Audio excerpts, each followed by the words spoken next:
is a delightful idea from those frightfully clever chaps at Tesco Mobile. If we've learned anything recently, it's that we should all keep calm and carry on chatting. A quick blather with friends, a lovely little conversation with mother or father. It's remarkable how a little natter can help you feel spiffing. So put your feet up and have a catch-up. That's the spirit. Tesco Mobile. Every little helps. Broadcasting to Great Britain and the Commonwealth on 247 and 250 metres on the medium wave band. This is Absolute Radio 40's. 75 years exactly since her father, King George VI, broadcast a VE Day message to the nation. Here's a message from Her Majesty the Queen. This is London. His Majesty King George VI.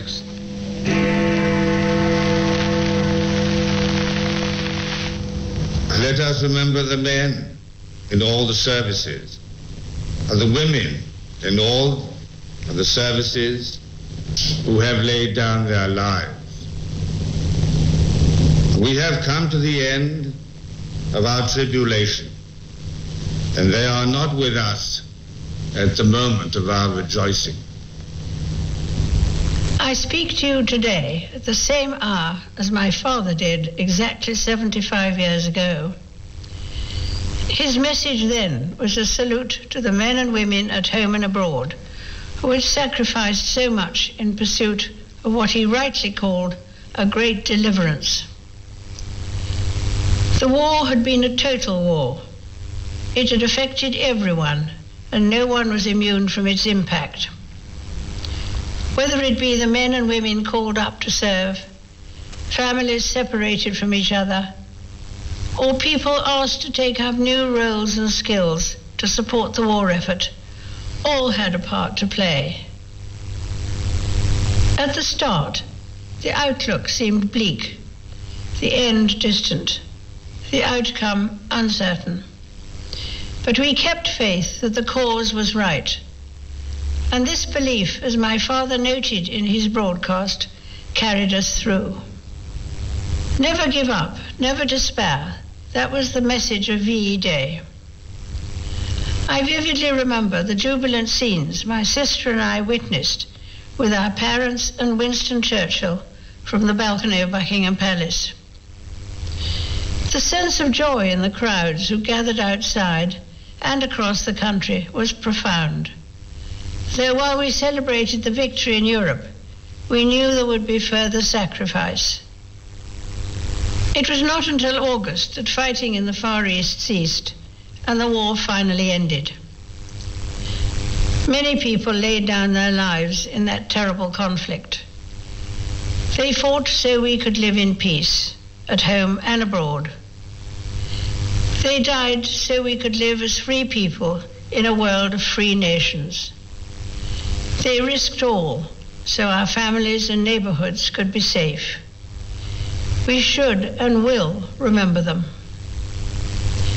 As I now reflect on my father's words and the joyous celebrations which some of us experienced firsthand, I'm thankful for the strength and courage that the United Kingdom, the Commonwealth, and all our allies displayed. The wartime generation knew that the best way to honor those who did not come back from the war was to ensure that it didn't happen again. The greatest tribute to their sacrifice is that countries who were once sworn enemies are now friends, working side by side for the peace, health, and prosperity of us all. Today it may seem hard that we cannot mark this special anniversary as we would wish. Instead, we remember from our homes and our doorsteps. But our streets are not empty. They are filled with the love and the care that we have for each other. And when I look at our country today and see what we are willing to do to protect and support one another, I say with pride that we are still a nation those brave soldiers, sailors, and airmen would recognize and admire. I send my warmest good wishes to you all.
Happy VE Day. I'm Claire Sturgis. This is a celebration station. However you're marking the 75th anniversary of VE Day, I hope we're a fitting soundtrack. 247 meters. Absolute Radio 40's.